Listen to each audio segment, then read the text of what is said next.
A lot of their liquid lipsticks and their shadow palettes, that's Colourpop. Okay, Colourpop has an amazing variety of eyeshadow palettes, very good quality and not very expensive. Okay, so these are the new launch of Forever 52 which we have used. Very good liners, very long staying. Water resistant completely. Very nice colors. I will be using the teal color today. Right.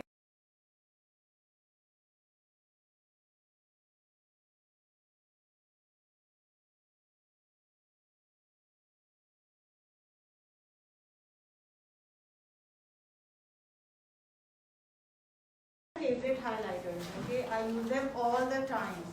These are the Viseart ones, the amber glaze and the gold sand. These two colors. Okay, beautiful highlighters. Not too much, not too heavy.